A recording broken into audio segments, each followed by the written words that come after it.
recent studies, which are, I think, really cool. They give basically a sham breakfast to people, a placebo breakfast. So they give modified gels. It's at least a semi-solid meal with taste and texture and everything.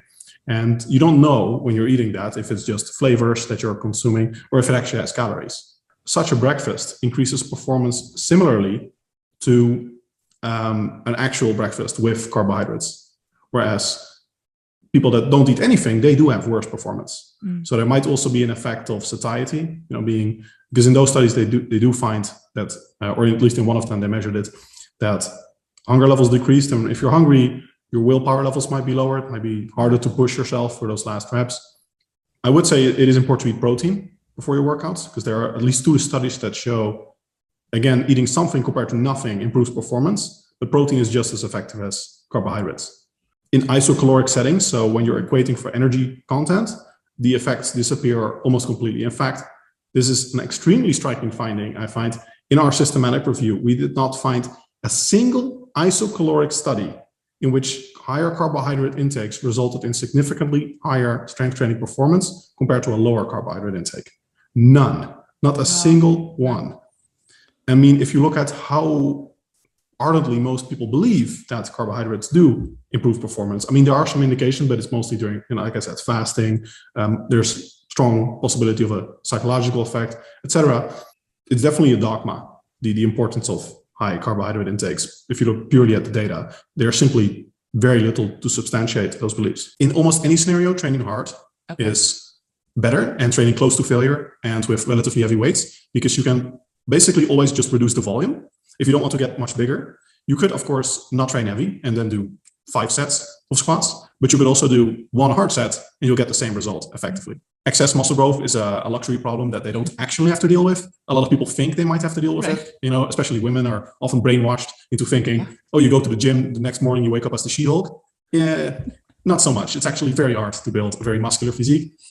Most people also find that when they see these things happening in their body, they actually like them, because a lot of people have this idea of being more toned, for example. The toned is a very common word, which actually means, if you translate it to physical terms, simply more muscle growth and more fat loss. So you want to lose a bit of fat, you want to gain a bit of muscle. And that's exactly the essence of bodybuilding. So most people that want to get toned actually should do a bodybuilding program, because they have the exact same goals, just to a different mile. They can stop earlier, or they can reduce the volume at some point when they're happy with how they look. Maybe they train twice or 3 times a week instead of every day. It is very quickly worthwhile, also for health and longevity, to do at least 1 or 2 strength training workouts per week. And there's actually research showing that if time is limited, for most goals, including health, strength training is the more, and fat loss, interestingly, strength training is the more efficient route. Because with cardio, essentially what you're doing is every workout that you do is a one-time investment into your body, and especially into energy expenditure. So you get some health benefits. But with strength training, you're building your body. You're literally increasing your body size. And what that does is it increases your metabolic rate and the amount of extra muscle mass. It also improves insulin sensitivity, which decreases chronic inflammation levels. So if you get more muscular and leaner, that's an investment, especially increased muscle size, that keeps paying off. So for fat loss, there are also a few other advantages of strength training, but most important thing is that you're literally investing in your long-term energy expenditure that's going to pay off for the rest of your life. We can at least say that almost everyone that trains up to 3 times a week should do full body strength training workouts.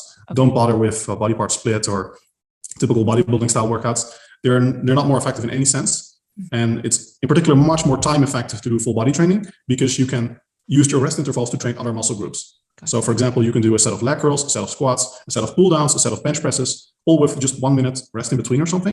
Or as I call it, a combo set. If you do rest in between exercises, but not a full 5 minutes, then you save so much time, rather than if you do, 1 set of bench press, 3 minutes rest, 1 set of bench press, 3 minutes rest, then you have done 3 sets in about 10 minutes. And in those 10 minutes, you could probably also do 2 sets of like 5 different exercises. So then you've done 10 sets instead of 3 sets.